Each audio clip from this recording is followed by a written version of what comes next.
Mes chers amis, mes adorables et fidèles abonnés, je suis très contente d'être parmi vous sur ma chaîne réservée uniquement à la poésie.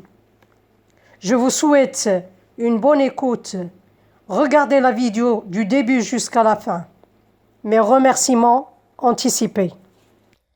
La poésie pour moi est une façon d'exprimer mes sentiments, mes souvenirs, mon opinion d'une façon mélodieuse et harmonieuse.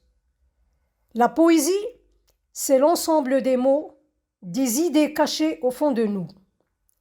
La poésie peut être écrite pour dissimuler un message qui ne peut pas être dit à voix haute à cause d'une certaine censure ou autre. Le poète se sert de la poésie pour en faire part au lecteur.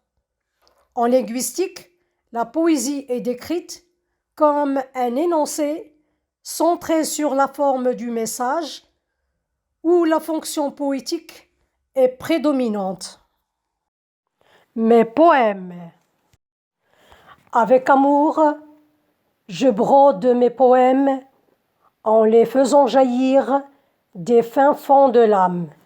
Je les tends vers les auteurs les plus proches et les plus lointaines, celles du rêve palpitant, du réel vivant et mouvant, et de la pensée, scrutant et analysant, tout en les berçant, êtres humains, espace, temps, souvenirs, rêves et événements, une fascinante brassée de fleurs à la main.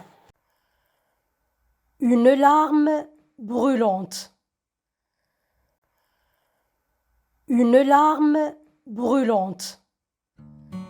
Ne demande pas à cette larme froufrou qui brûle la joue, telle une braise affolante, qui a brisé la porte de sa douleur navrante et a permis à l'œil de se mouiller et laisser les pleurs s'embrouiller.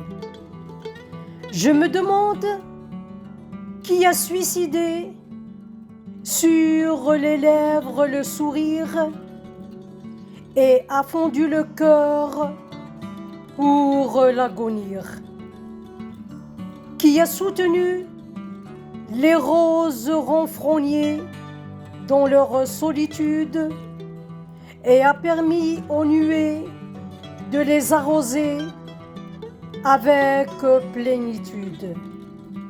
Quel est mon péché si j'ai écouté tes hymnes errants, les fragments d'un poème aberrant qui m'ont laissé rêver les yeux ouverts, me laissant emporter par la nostalgie et le mal du cœur. Rien qu'une larme dans tes yeux, enrobés d'angoisse et de douleur, dont le cœur se froisse. Les pleurs ont toujours une réponse. Surtout ceux qui frôlent les joues, pluie de l'âme qui désavoue, en l'effet de la rosée sur les fleurs, apaise, rassérène et soigne le cœur. Elles sont le symbole de l'impuissance quand l'esprit ne peut plus contenir son émotion intense. Ô toi larme, tu reflètes nos pensées secrètes, les chagrins étouffés avec imprudence et les émotions combattues sans clémence.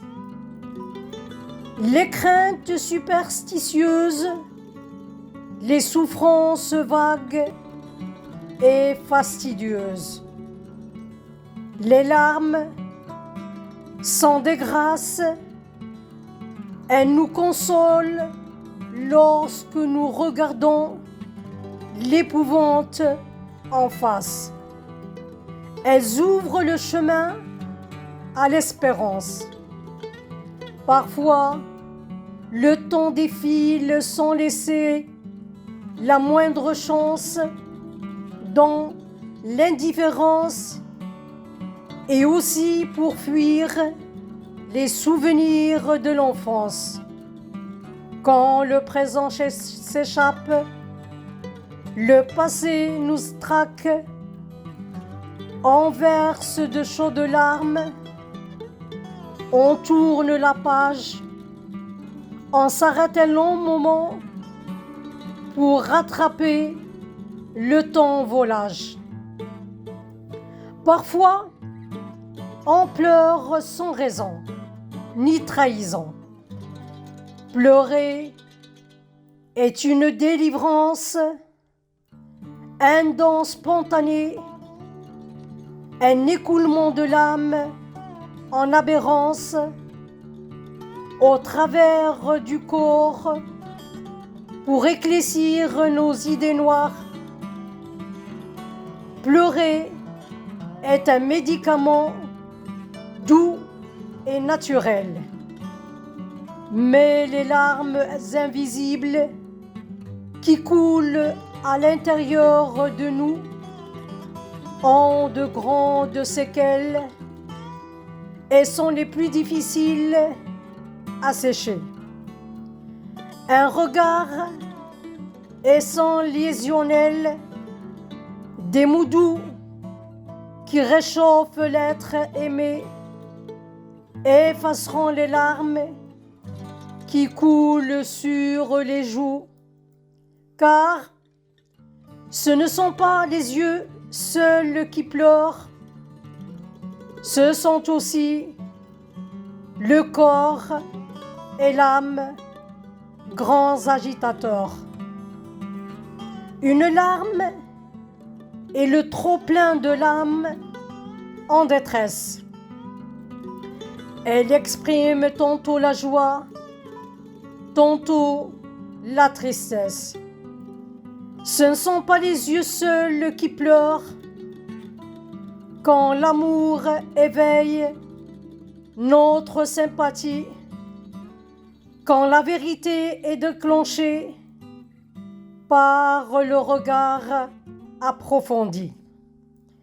Le signe d'affection le plus infaillible, c'est une larme crédible.